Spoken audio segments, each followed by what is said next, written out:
How do you help a loved one who doesn't want help? We speak to many adult children who would like to see their elderly parents receive support. They know that it would provide a safer environment and would even prolong their ability to remain in their home. Sometimes, though, they run into resistance, as the help is not always welcomed. Today, we'll discuss this and a list of a few helpful tips.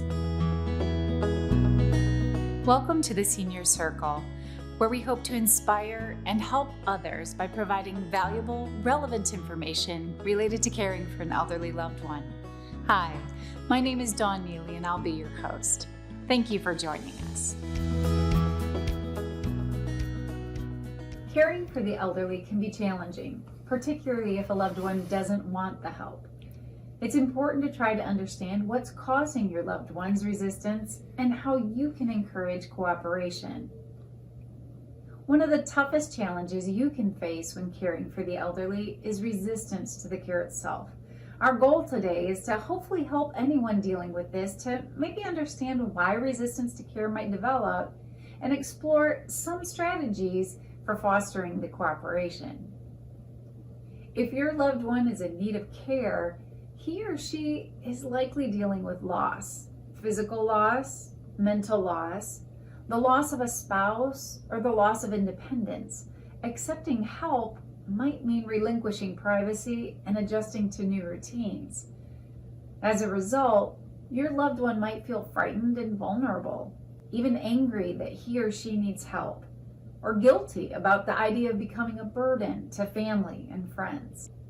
In some cases, your loved one might be stubborn, have mental health concerns, or simply think it's a sign of weakness to accept help.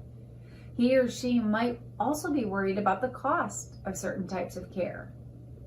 Memory loss might also make it difficult for your loved one to understand why he or she needs the help. So what's the best way to approach a loved one about the need for care?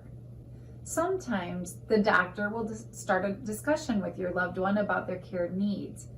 If you're starting the conversation and you suspect that your loved one will be resistant to care, whether from family, other close context, or a service, consider these tips.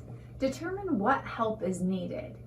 Make an honest assessment of what kind of help your loved one needs and which services might work out best. Choose a time when you and your loved one are relaxed. This will make it easier for you and for your loved one to listen to each other and speak your minds. Ask about your loved one's preferences. Does your loved one have a preference about which family member or what type of service provides care? While you might not be able to meet all of your loved one's wishes, it's important to take them into consideration. If your loved one has trouble understanding you, simplify your explanations and the decisions you expect him or her to make. Enlist the help of family members. Family and friends might be able to help you persuade your loved one to accept the help. Don't give up. If your loved one doesn't want to discuss the topic the first time you bring it up, try again later. When you find yourself facing a lot of resistance, you could try a few different approaches to encourage cooperation. You might suggest a trial run. Don't ask your loved one to make a final decision about the kind of care he or she receives right away. A trial run will give a hesitant loved one a chance to test the waters a little bit and experience the benefits of assistance. Help them understand that they do not have to commit to anything long-term that will be unpleasant for them. Describe the care in a positive way. Refer to respite care as an activity for your loved one, something that they'll like. Talk about a home care provider as a friend. You might also call elder care a club, or refer to your loved one as a volunteer or helper at the center that they go to. Explain your needs. There are times that appealing to their hearts and their consideration for you really makes a difference. Consider asking your loved one to accept care to make your life a little easier. Remind them that sometimes you'll both need to compromise on certain issues. Address the cost. Your loved one might resist care out of concern about the cost. If your loved one's care is covered by Medicaid or other funding, share that information to help ease his or her worries. and pick your battles. Do your best to understand your loved one's point of view and focus on the big picture. I would suggest that you avoid fighting with your loved one about minor issues related to his or her care. One thing that I would add about this is that these strategies might not be appropriate when dealing with a loved one who has dementia. Dementia makes it more difficult to process the information, and it really could cause more confusion and distress. You might try all of these things and still have difficulty convincing them. What do you do then? If your loved one continues to resist care and is endangering himself or herself, enlist the help of a professional.